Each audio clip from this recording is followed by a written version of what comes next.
So hello, everyone. Thank you all for joining to our first NOICA Talks program. My name is Jabat Bagjolu, and I'm one of the board members of NOICA. And I've been a part of the community for the better part of the past 9 years. And throughout the evolution of our growing community, I have been fortunate enough to partake in some of the amazing events and community services within Northeast Ohio. And this one is a prime example of it. I currently hold a bachelor's degree from the University of Akron, and I reside currently at Northeast Ohio.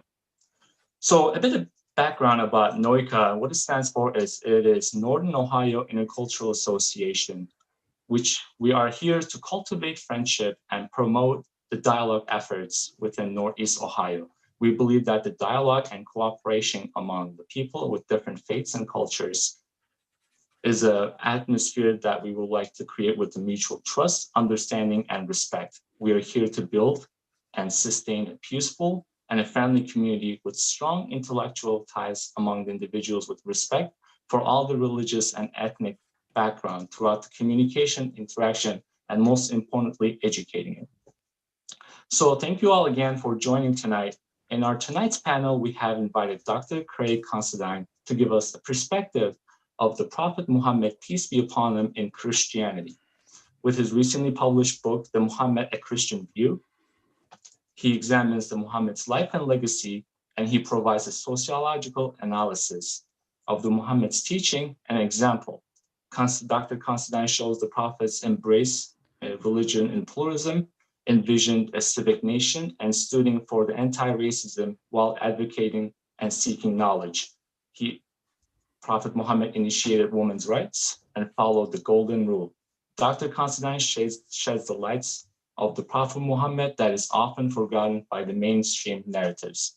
The humanity of the Muhammad, peace be upon him, is Dr. Considine's contribution to the growing body of literature in one's history, which is the most important human beings there is.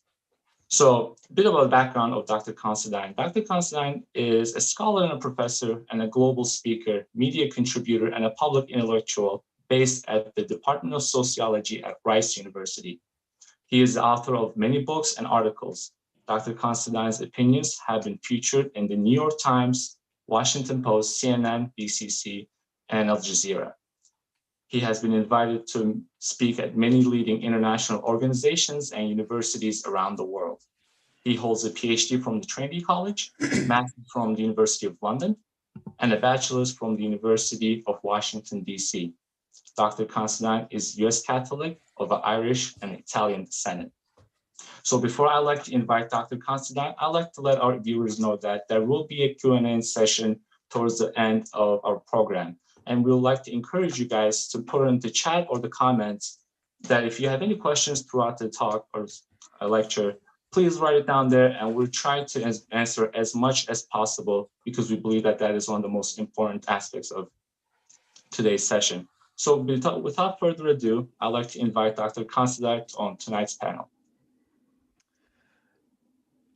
Thank you, Javat, for that introduction. Greetings of peace to each and every one of you that has decided to join us this evening. I hope you are doing well in this turbulent time that we are currently living in. I'd like to thank the Northern Ohio Intercultural Association for organizing the event. Mustafa, thank you for inviting me. And I must say, when I read a little bit more about how do you pronounce it? NOICA. Is that correct? Yeah, yes, NOICA. Yeah. Cultivating friendship, dialogue, mutual trust, understanding, and respect. Those are things that are dear to me, really important to me, and they have been for quite some time. And they remind me really of what Pope Francis has been talking about for quite some time now, which is the culture of encounter. And he's really pushing all people, not just Catholics, to be fearless and courageous in getting to know the other, getting to know other people.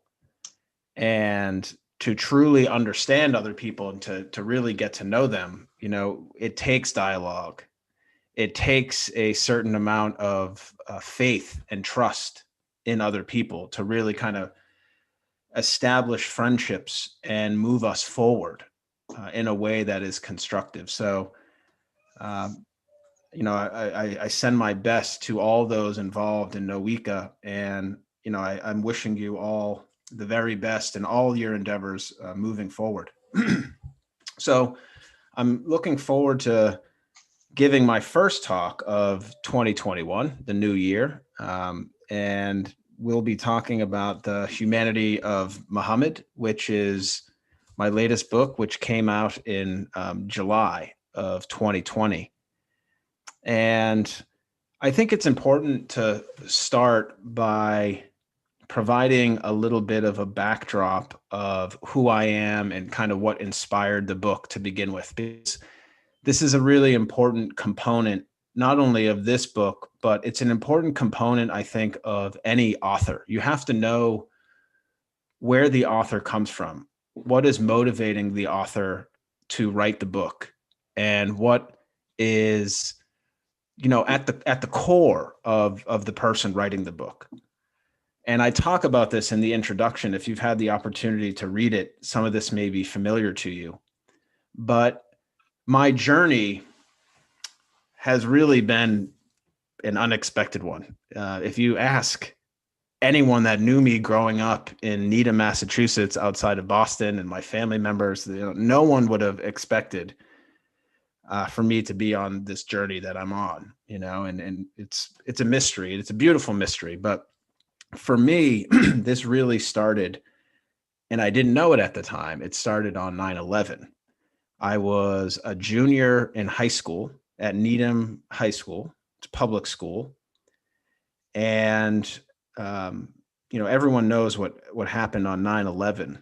And for me, there are a few things that really stuck out, and one, and I talk about this in the book, is what happened when classes were canceled and they told us to go home. And I remember leaving Mrs. Nielsen's classroom and getting into the hallway of Needham High. I just remember hearing people chant and shout things that I will not repeat here, but they were xenophobic, they were racist. And these comments were associating what happened with Islam, Muslims, and pretty much Arabs, which is pretty remarkable if you think about it, because it's like 15 minutes after this happened, like 15 minutes after the tower went down, this assumption and this stereotype has already been imprinted in people's minds. Goes to show the power of the media, and people were saying awful things. And the town I grew up in, Needham, 30,000 people, very old town. I think it was founded in, like early 18th century. It's an old New England town. There were no Muslims in Needham when I was growing up. The closest masjid was, I think it's 9 miles away in Roxbury.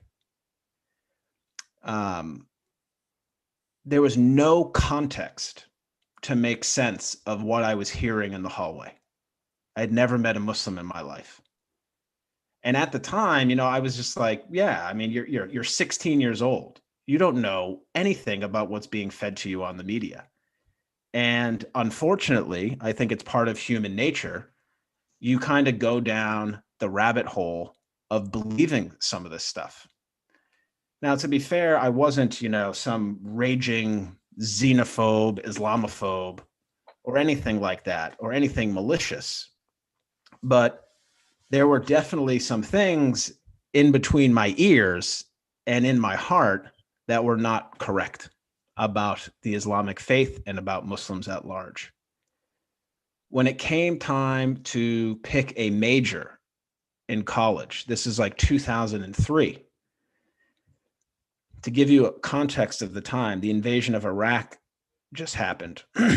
2 years before that, the invasion of Afghanistan happened. And for those who are old enough to remember the media coverage at this time, it was an absolute bombardment of propaganda. You know, this entity called Islam is out to destroy our way of life.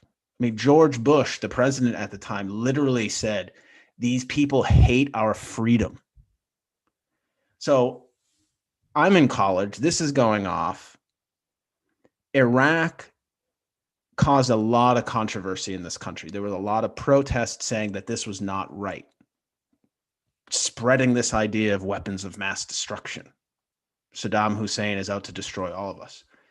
And at that point, I started realizing something is off. This isn't right.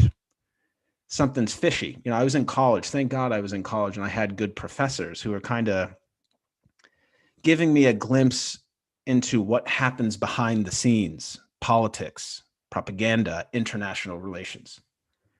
So I decided at that point that this is a good subject for me to explore. International relations. That's how it started, politics. So I go to American University in Washington, D.C., the belly of the beast, if you want to call it that. Literally, even today, I say that, and I think a lot of you would recognize the truth in that at this time. But I started taking Arabic classes. A lot of my family members had no idea what I was doing, taking Arabic classes. And I was also taking courses on Islam, trying to understand why something like 9/11 happened.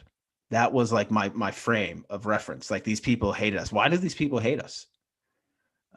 What explains this? And by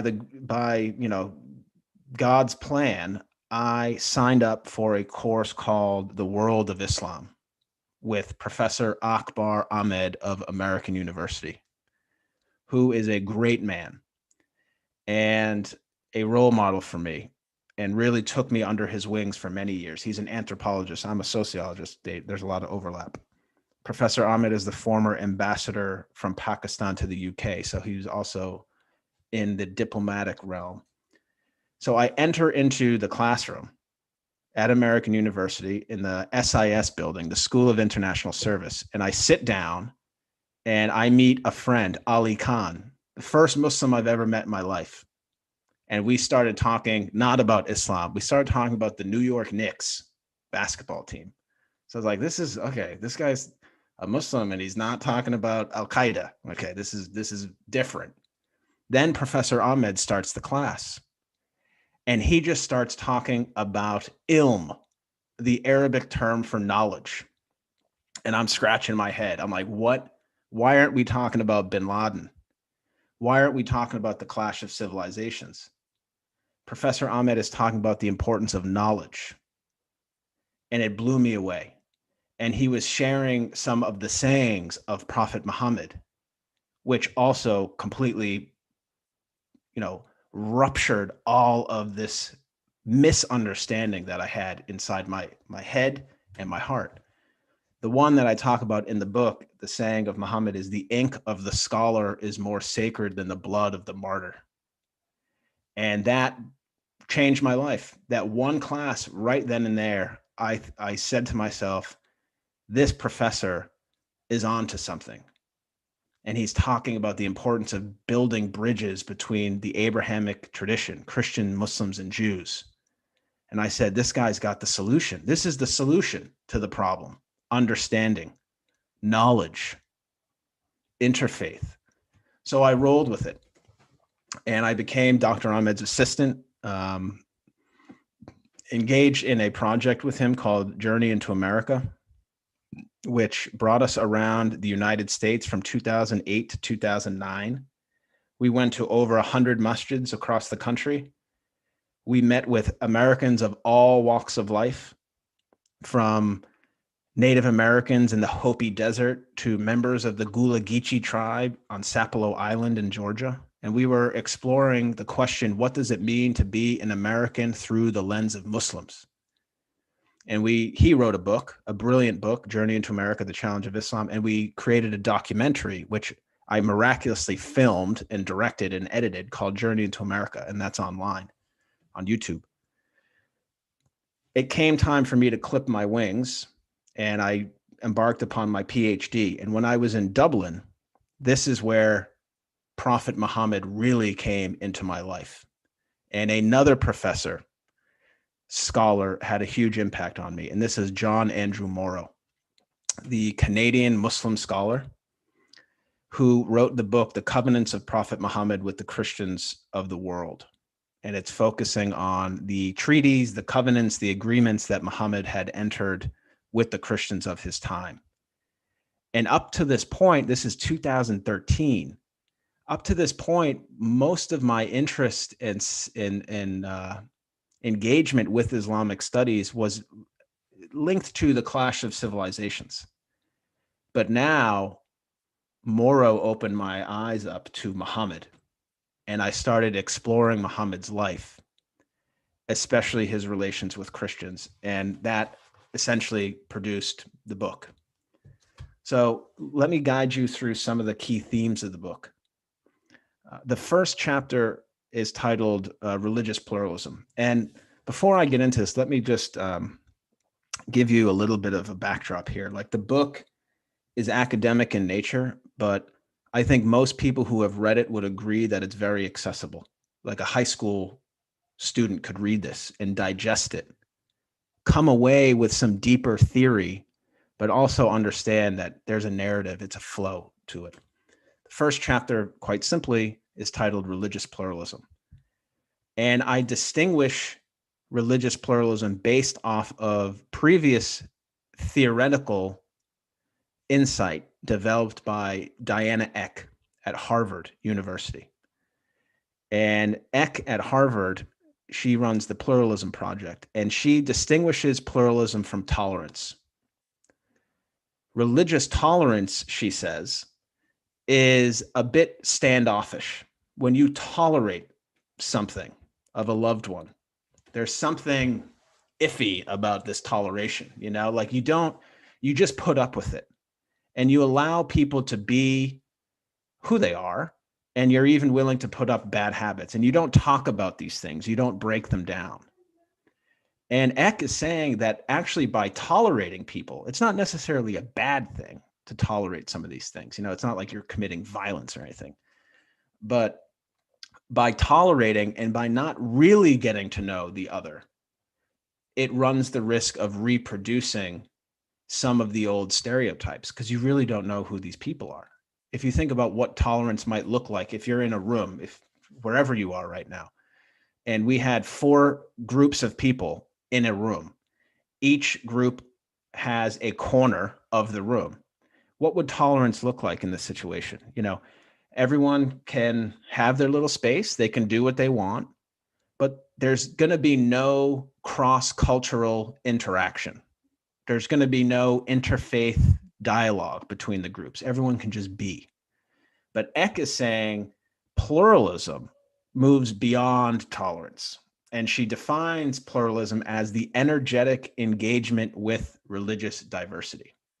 The energetic engagement with religious diversity.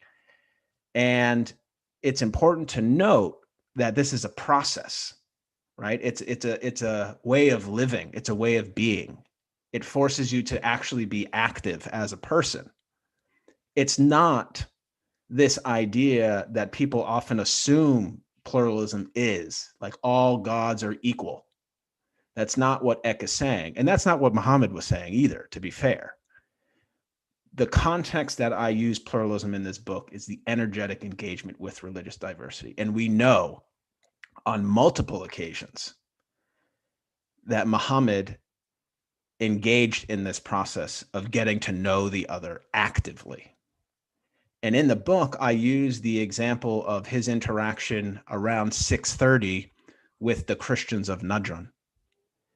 And in the late 620s, you know, Muhammad is emerging as a significant regional political figure. And he has his nation of believers and helpers. He's positioned in between two empires, the Byzantine and the Persian Empire. And he's sending out letters to all of these heads of state. So he sent one out to Emperor Heraclius of Byzantium. He sent one out to the Persian emperor named Khosrow, and he sent one to the Christians of Najran. And Najran, if you're familiar with current Saudi Arabia, the geographics, it's in southern Saudi Arabia, right near the border of northern Yemen. And Muhammad invites the Christians of Najran to his masjid in Medina. And, you know, I provide a kind of play-by-play in the book of what transpired, but there are two main elements of this story that remind us of pluralism and not merely tolerance. And the first is the discussion that was had between Muhammad and the bishop and the scholars from Najran who were Christian. And they had a pretty significant, heavy, deep, if you want it, controversial conversation on the nature of Jesus, which at the time in the 7th century, you know, was recently coming off of some significant councils in which Christians came together to figure out, you know, who was Jesus? Was he divine? Was he sort of divine and sort of human? So this was a hot topic at the time, if I could say that. And the sources tell us that there was a cordial civil conversation between all parties involved. And this is a very important element of pluralism. And Eck talks about this. Pluralism in this energetic engagement with diversity is not necessarily a big kumbaya session in which everyone needs to agree on everything. That's a ridiculous proposition, that everyone needs to agree on everything. That's never going to happen, and nor should it. That's not God's will. But we know that they had a civil dialogue, and that there was that people walked away from that dialogue with actual understanding. And this is part of this energetic engagement with diversity. And the second part of this story, which really inspires me, and when I first read it, I couldn't believe it. When the Christians of Najran were, when it came time for them to pray, Muhammad permitted the Christians of Najran to pray inside the masjid, which even today is almost unheard of. The idea, and this isn't just specific to Muslims, this idea that Christians can pray in a mosque, it's also very unique to Muslims praying in a church. But like the level of hospitality that Muhammad was willing to show his guests is remarkable to me. And I think it's more than merely tolerance. You know, tolerance would say, oh, you want to pray? Here, let us guide you outside. Let's, you know, we'll watch over you. We'll make sure that you have a safe environment to pray. But Muhammad was doing something different. You know, he was saying, okay, you're here. You're in a house of God. You can pray here. And you would imagine certainly some of the believers, and maybe even Muhammad himself, actually witnessed the prayers, which is really remarkable, even to this day. We see a few examples that have popped up in recent years. I think in 2015, the Washington National Cathedral in DC, our nation's capital, hosted a group of Muslims at a time of heightened Islamophobia. And they allowed essentially the Muslim population to engage in prayer, which is an amazing sign of hospitality. And I think it's important to recognize too, you know, I don't think faith gets watered down by doing these things. You know, a lot of people are uncomfortable with it. And, you know, that's fair. But Muhammad was really pushing the boundary and the envelope, if I could put it that way. The second chapter of the book, and by the way, these chapters are quite short. The book is kind of hits you quick. and it's easy to digest. The second chapter is titled Civic Nation Building. And I distinguish, as previous scholars have, the civic nation from the ethnic nation. So when you think of an ethnic nation or a racial nation, I think one of the primary examples, though an unfortunate example, is Nazi Germany.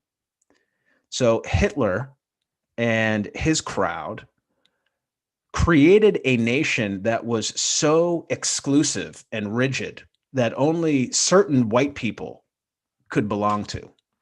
So people kind of forget this. It wasn't just about white people. It was just about a certain type of white people. I, of Irish and Italian descent, would not belong in Hitler's Third Reich. There's no way. And essentially what happens in an ethnic or racial nation, and by the way, we see the ethnic nation in this country right now with everything going on. You know, this kind of this white power movement that we see, but that's a different subject. But essentially, how you're brought into this world, what you look like, and who your parents are determines whether you belong or you don't belong. Okay? A civic nation is really the polar opposite of this. A civic nation is one in which your ethnicity, your race, your religion, your cultural orientation, and so on, all of these identity categories do not determine your value or your sense of belonging to the nation. What makes a civic nation civil and civic, and what distinguishes it from the ethnic or racial nation, is the law, the Constitution. And a civic nation is one in which, you know, egalitarian and democratic values reign supreme. So anyone can belong to a civic nation, so long as you believe in the spirit of the law.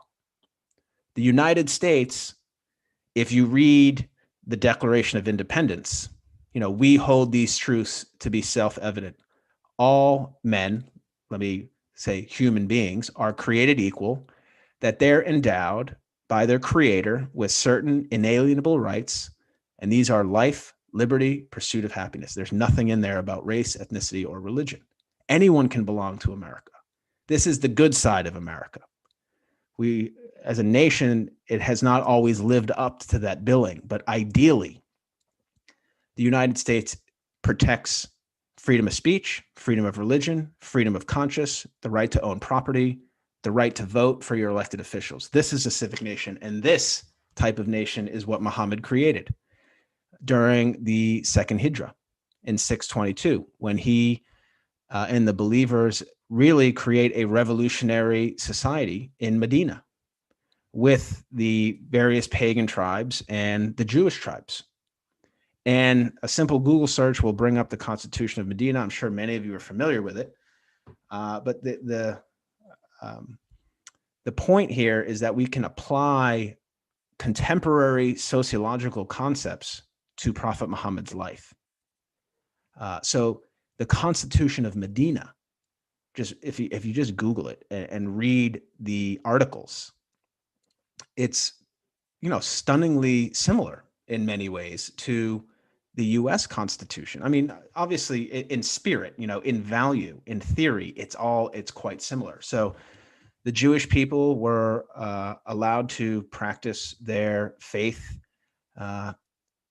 according to their conscience, according to their community, and that the government would not interfere in the developments of these various religious communities.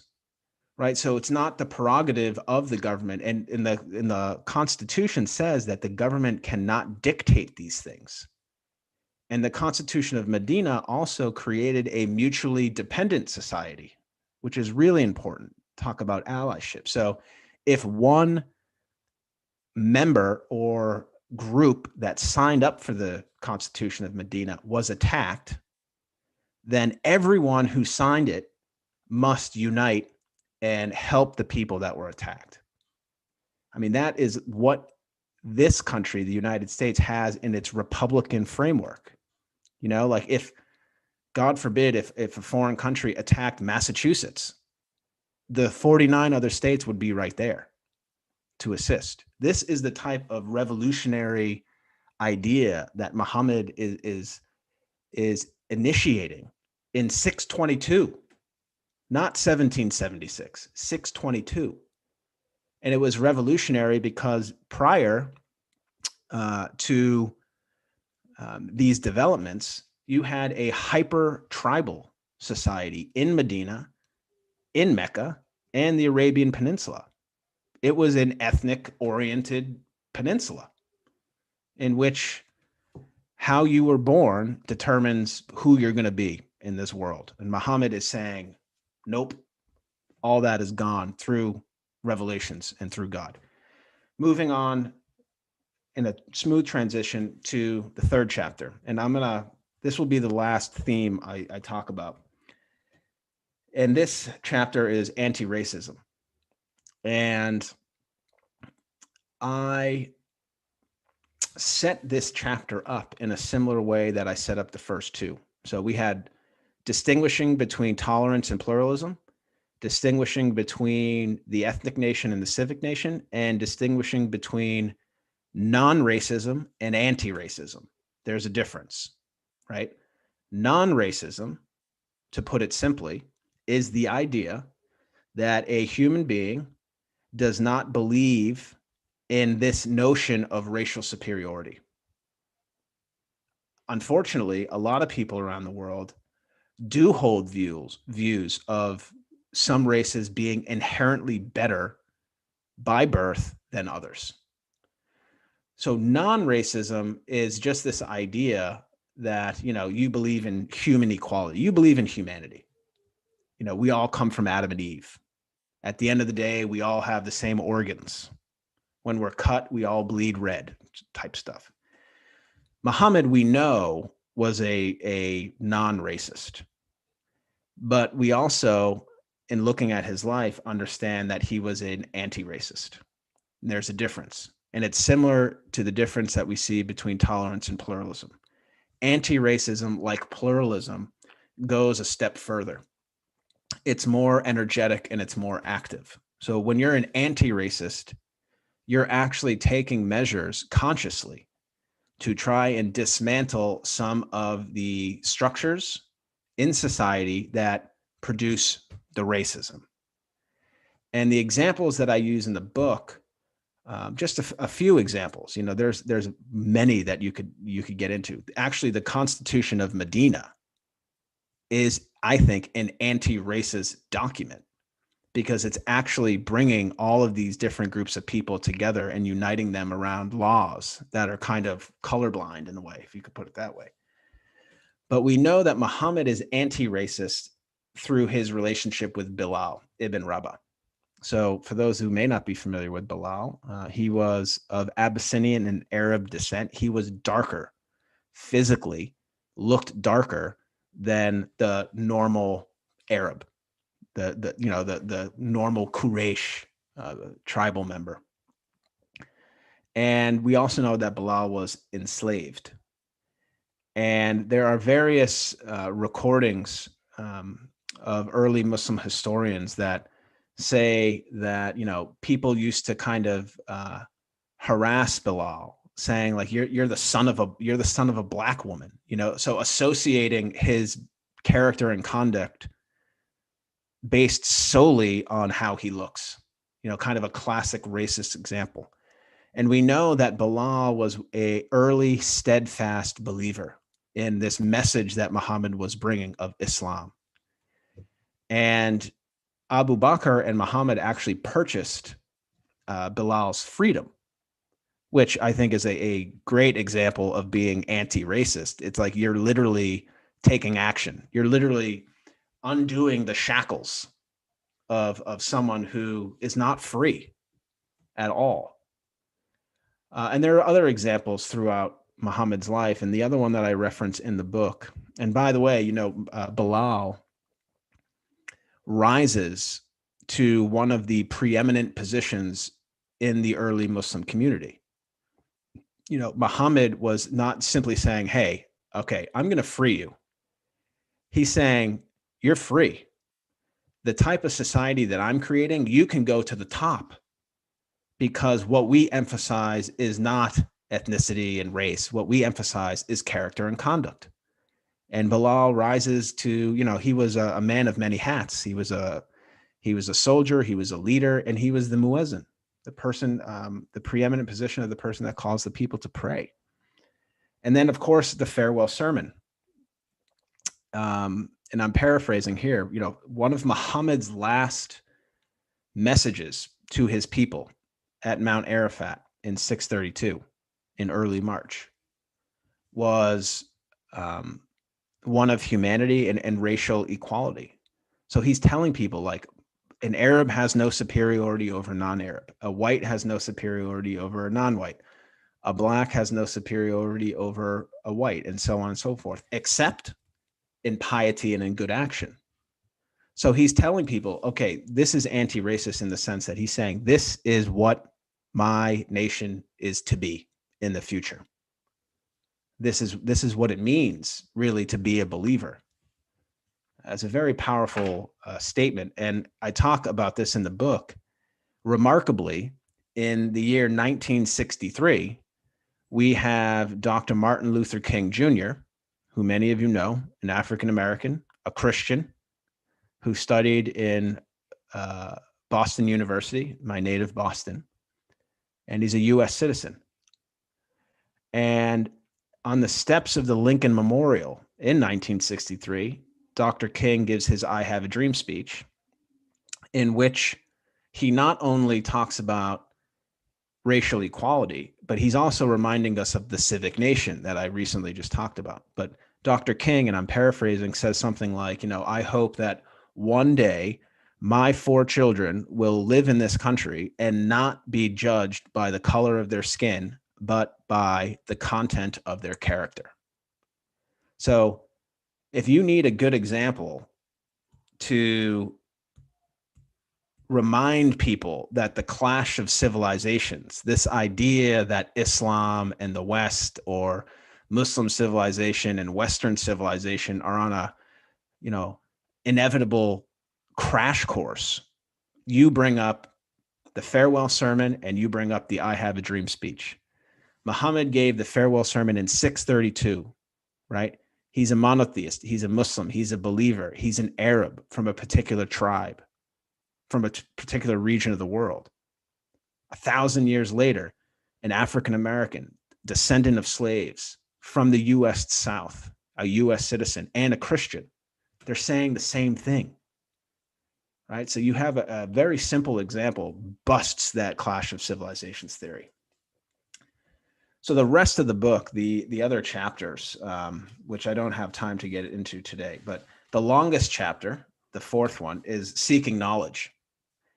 And I kind of take a little detour away from Muhammad, and I look at how his life and his legacy and the sayings that he offered on the importance of ilm, knowledge and education, how these things played out in history.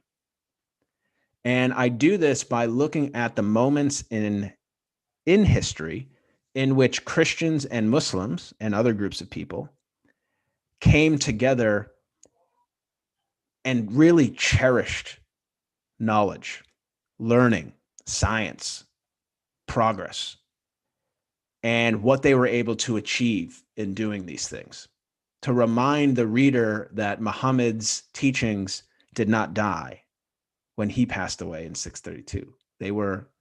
They lived on throughout the years.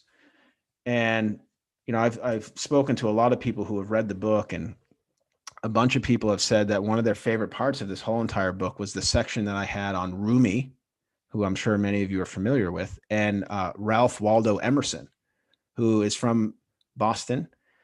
He was a transcendentalist, a Christian mystic, essentially, a lover of love, a lover of peace, an academic, and a poet. And in the book, I talk about not only their love for knowledge, but how their poetry literally like mirrors each other. It's remarkable. It's almost similar to the farewell sermon being so close to the I Have a Dream speech. And if you look at what Emerson wrote and what Rumi wrote, it's just beautiful. The 5th chapter is women's rights. And I focus primarily in this chapter on 2 women that were close to Muhammad, Khadijah and Aisha. And in short, if I could paraphrase this really important subject, by the way, which deserves its own talk. But I put it this way, both of these women were remarkable, even for today's standards. So not just saying, oh, they were ahead of their time for the 7th century. No. These were,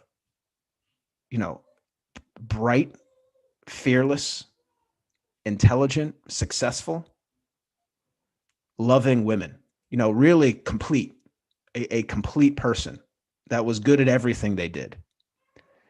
And when I find it funny when people say, oh, Muhammad, disrespected women, or Islam disrespects women.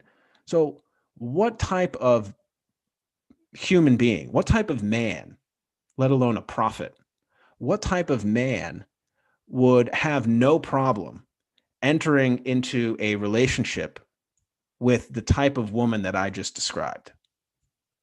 Muhammad was not afraid of being in a relationship with this type of, powerful woman, outspoken, successful, in some cases rich. He didn't let his ego kind of step into the equation. And he's like, well, am I going to be the inferior member of this relationship? He didn't say any of that.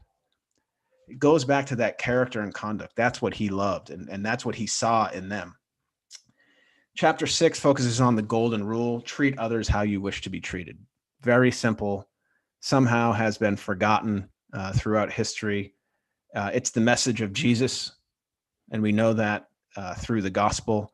And in this chapter, I also talk about how that is the message of Muhammad in many ways. And one of the examples, very briefly, that I use, and we know this through the early Muslim historians, when there was a Jewish funeral procession. I'm sure many of you are familiar with this story. Jewish funeral procession is coming down the road, and Muhammad and some of his companions are on the side of the street, and Muhammad sees this funeral procession and stands up to honor it. And one of the companions said, what are you doing? This person's not a Muslim. This person's not part of our tribe. And Muhammad said something like, this is a human soul. What are you doing? This is a human being. Treat others how you wish to be treated. Basic human dignity and respect. Basic stuff. Jesus and Muhammad were extraordinary to never forget that message. And they're also extraordinary, kindred spirits in many ways. And let me remind all of you too, I don't mention this specifically in the book, but oftentimes people are like, well, what's the one thing that Jesus and Muhammad have in common? And the simple answer is love of humanity, which is, I think, correct. But these 2 men were engaging in the old Hebrew saying of tikkun olam, which is to heal a fractured world. Both of these people, Jesus and Muhammad, were living in times in which society had gone astray. It was broken. People weren't being treated well, and people weren't treating each other well. And they were bringing in the parts of society that had been forgotten. We know that Muhammad was bringing, reminding people to treat little girls well. Don't just kill off little girls because you think they're useless. Don't mistreat your women. Don't mistreat servants, and have care for orphans. And if you read the gospel, Jesus was doing the same thing, healing the maimed, the sick, the forgotten people. All of these things are linked to the golden rule. And then the last chapter focuses on Muhammad being the spirit of truth. And I do believe that Muhammad was absolutely bringing truth to the world. And I look at this not through the prism of his theological claims of the Quran necessarily, denouncing and condemning the Trinity. I look at it through his character and conduct and his actions. And to me, his actions reflect a bigger truth that is reflective of who God is, which is an entity that created all of us, into nations and tribes, as the Quran says, so that we can get to know one another. And it's funny too, because there's a Paul, the apostle in Galatians, which is a chapter of the Bible, says something similar. Like you're no longer Greek, you're no longer a Gentile or a Roman. You're all one now in Jesus. So these are some of the themes of the book. I could go on and on and on, but I think it's appropriate for us to open this up a little bit for a Q&A. Dr. Craig, thank you so much. That was phenomenal. And it's mind-blowing the way you have described the peace and the prosperity that was rising again with the Prophet Muhammad, peace be upon him. And you mentioned briefly about Bilal, and one of my favorite events that happened during the Prophet Muhammad's time is when the first migration happened, that they moved to the kingdom of Abyssinia. And because the Prophet Muhammad, peace be upon him, knew that the Christian king was just and accepted, and he would listen to the people before prosecuting them. And this shows a great interaction between the people that was around Prophet Muhammad and the knowledge that Prophet Muhammad, peace be upon him, had among the Christian community, that he knew that the prosperity and the justice was alive during that time. And he trusted the Christian king the first when he sent his own people from the oppression. And you mentioned the last sermon, and I actually looked up, and this is one of my favorite quotes of all time from Prophet Muhammad too, is he says that all mankind is from Adam and Eve, and Arab has no superiority over non-Arab, or non-Arab has any superiority over an Arab. Also, white has no superiority over a black, nor black has any superiority over white, except piety and good action, which is perfectly aligning with what in the Bible it says. So it's amazing that there's these two amazing books and these two amazing religions with two amazing men preaching almost word to word the same thing. And it just shows that there is an amazing and a large common ground. So I Absolutely. think your book and your vision perfectly exemplifies the Christian view and what it's like to be a Muslim, and then see it from your side of what is being perceived as. So Can I say something real quick before we get into the questions? Because the first hijra is, I touch upon it in the book, but not to distract us too much from this book, but like my next book, I have a whole chapter on this interaction of the first hijra. And let me just quickly say this.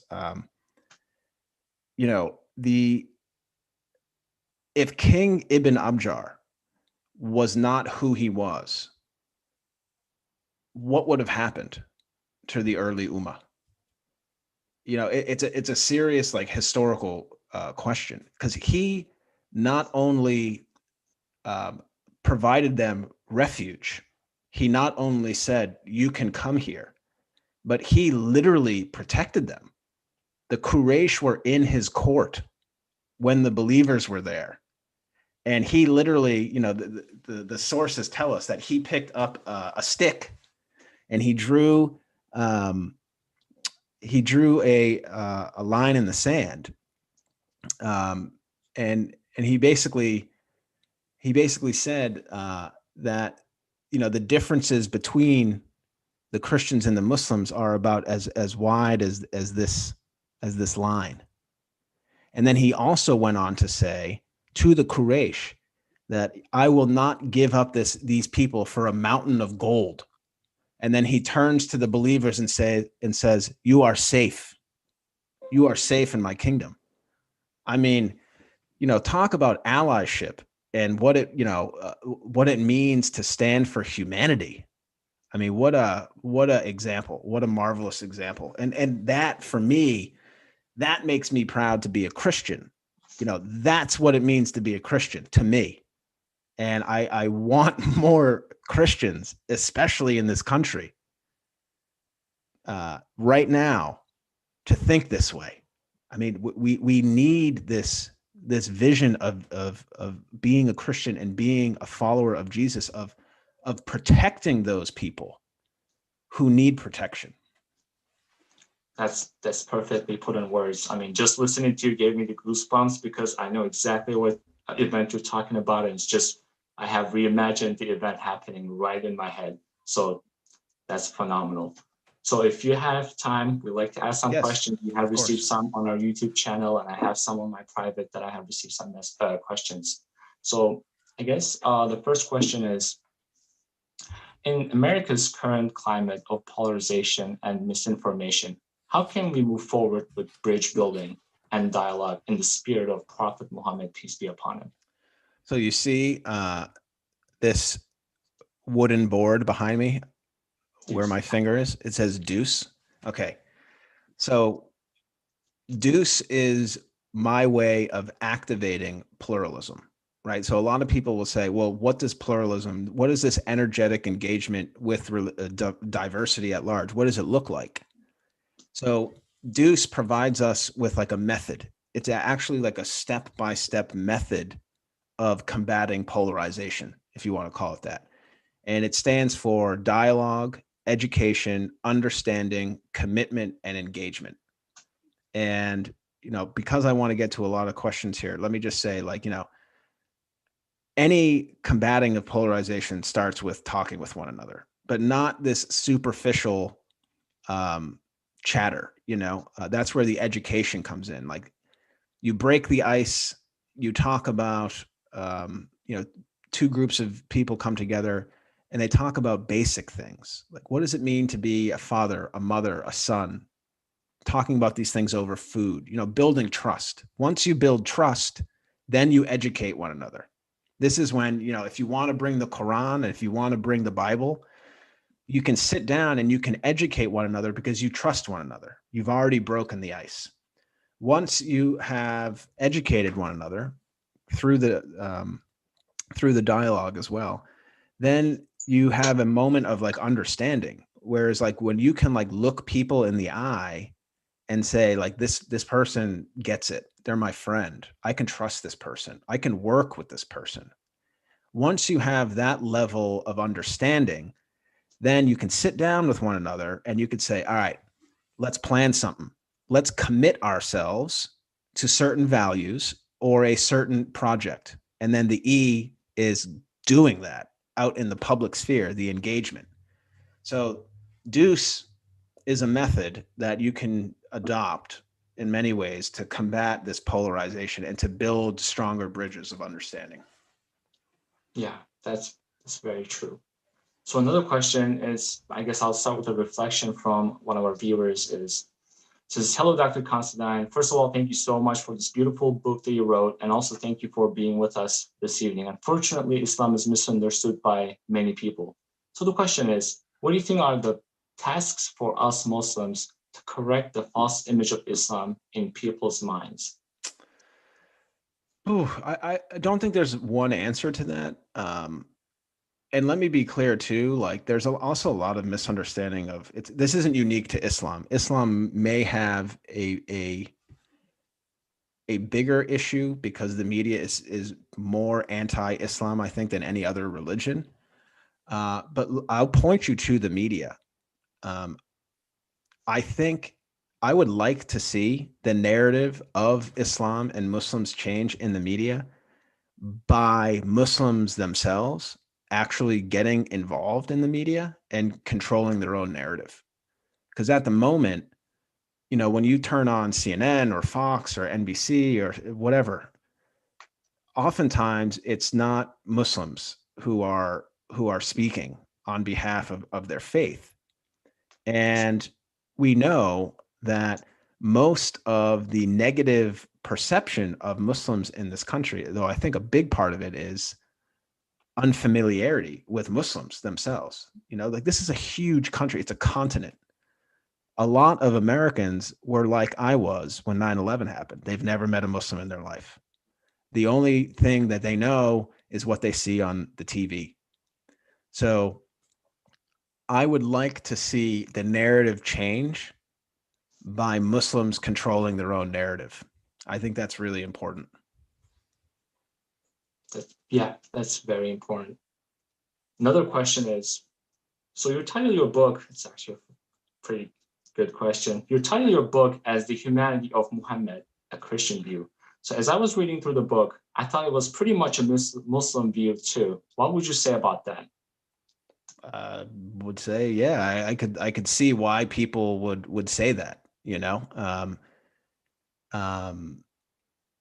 I think there are a lot of overlaps between these two great religious traditions, and during the Miraj, Muhammad's night journey to Jerusalem, he is said to have said, I am very close to Jesus, and we're like brothers, and like the only difference between us is basically our mothers, but like we're coming from the same source and we're the same essence and being. And I think that's true. And some may say, well, they're not the same. Well, I would say this, what I mean is, like, Christianity and Islam aren't the same, but I think it was Mustafa Akil wrote in his book, The Islamic Jesus, which is a great book, by the way. I really like that book. He said that Islam is not anti-Christian. He says that Islam is anti-Nicene. And the word Nicene is linked to the Council of Nicaea, which happened in 325 in modern-day Turkey. And this is where the Trinity, which the Quran condemns, was made an official doctrine of the church. And Akal is essentially arguing, okay, like the Trinity was kind of implemented and established at this point in time, and that, Islam is not anti-Christian. It's anti-Nicene, anti-Trinity. And I think that's an interesting kind of way of thinking about the bigger picture between these two great faith traditions. In many ways, and this might be a controversial point, and I kind of talk about this in my next book, but some of the Christians that Muhammad was interacting with in his time, so like Waraka ibn Nafal, Bahira the monk, Nestor, even the Christians of Abyssinia, a lot of these Christians were basically considered by Constantinople and Rome to be heretics because their version of Christianity lost out in all of these councils. Wow. So in some ways, like Muhammad, I'm not saying Muhammad is a Christian. I'm not, I understand, like, a lot of people will take that and run with it and say I'm saying something different. But like in many ways, there are a lot of similarities between some of these early Christian sects, who did not believe in the divinity of Jesus, who just said Jesus was a great prophet and he's the Messiah, but he's not the Son of God. And I think the Quran would agree with that in many ways. So I kind of got off on a little tangent there, but hopefully that was insightful. So one thing that we mentioned before is the sign in the back, and one of our viewers are asking, what does it mean for you, I guess? I mean, it's a way of life. It's a challenge. It's not easy to live your life in this kind of process of always engaging with people. Like I'm human as well. Like I'm just like everyone else. Like there are some people who, like, there are some times where I don't want to engage with people. Like there are some people that, for lack of a better term, that I don't want to associate with. But that's not what it means to be a Christian. Like we as Christians are called and commanded to love our enemies. I mean, it's a challenge. So deuce is a way of life, but it's also a reminder to, to try to be better, to always try to be in progress, to break down some of these barriers. Thank you very much. And I think this will be the last question. I know we were said that would leave some time, and I think we actually went through a lot of the questions that were asked for. So the last one I think is very applicable is, what would you tell to Christians who criticize your work? Why would you engage with Islam or Muslims the way you do? And how can you address the criticism from our own faith and communities? I would say to Christians that question my work, to borrow a classic American slogan, which is common sense, right? So Thomas Paine is writing in the 1770s that it's, part of the element of common sense is to not be taxed without representation in government, which makes sense, right? Common sense today has to have a different meaning. Christians and Muslims, if you combine these populations right now, make up half of the human population. All of the people in the world, half are part of these two groups, a massive figure. The United States has also been heavily engaged in Muslim majority countries around the world, oftentimes through war, which is not good. And I hope that people don't like war because it leads to death and destruction. So also, Muslims are a significant population in this country, and they will only become more significant in the future. It doesn't make sense for Christians to not know at least the basics of the Islamic faith. So I would push Christians into thinking that this is actually, it's important, not because of religious or faith reasons. Like these are practical things. Like we have to get to know this massive group of people because we're connected to them. So that's what I would say. I would try to make it like rational and practical and factual, rather than saying, oh well, the Quran says this, or Prophet Muhammad was a good guy. Like I don't think that would work. You have to kind of sell it in a different way. Well, thank you very much. That was the last question that we had. Everybody, please check out Dr. Craig's book. It's available on Amazon.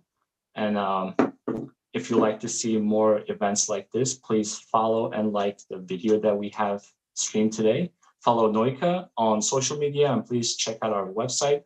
Dr. Craig, thank you very much again for tonight's event. I really appreciate it, and it was a pleasure and amazing opportunity to listen to you on live show like this. So thank you so much. And I would like to remind everybody that our next event is going to be on March 11th. So please stay tuned. Please check out our website, and please be tuned with our social media, and we'll be updating our event schedule pretty shortly. So I'd like to conclude for the day. Thank you so much, and I hope to see you again very soon. Thanks, everyone. God bless. Take care. Bye, everybody.